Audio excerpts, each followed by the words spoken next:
আসসালামু আলাইকুম রহমতুল্লাহ। এবার যে আমরা আরেকজন ভাইকে পেয়েছি যিনি ভাইবা দিয়ে বের হয়েছেন, তা আমরা আমার এই প্রিয় ভাইটির ভাইবা অভিজ্ঞতা উনি আমাদের সাথে শেয়ার করবেন। আমরা একটু শুনবো আসলে ভাইবাতে ওনাকে কি কি জিজ্ঞেস করা হয়েছে।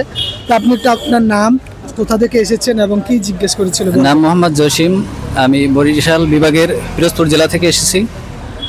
আমাকে জিজ্ঞেস করা হয়েছে প্রথম, আপনি কামিল করছেন কিনা। আমি বলছি জি স্যার কামিল করছি।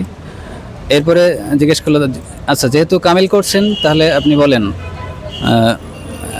সহিহ বুখারী জামে না সুনান। আমি বলছি জামে। আচ্ছা জামে হওয়ার কারণ কি? আমি বললাম স্যার জামে হওয়ার কারণ হচ্ছে জামে হওয়ার যে 8টা শর্ত, এই শর্ত 8টাই এর মধ্যে বিদ্যমান।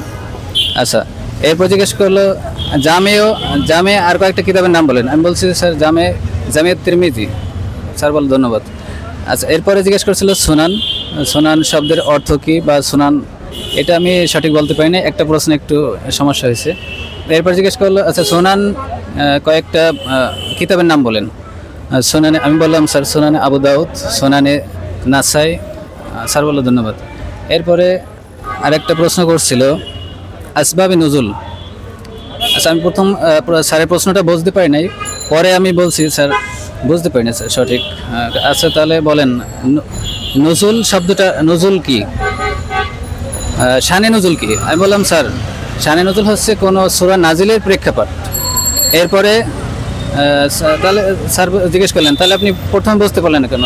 তখন আমি বললাম স্যার আমি প্রথমে আপনার কথাটা বুঝতে পারিনি, সরি স্যার দুঃখিত বলে তবে বললাম।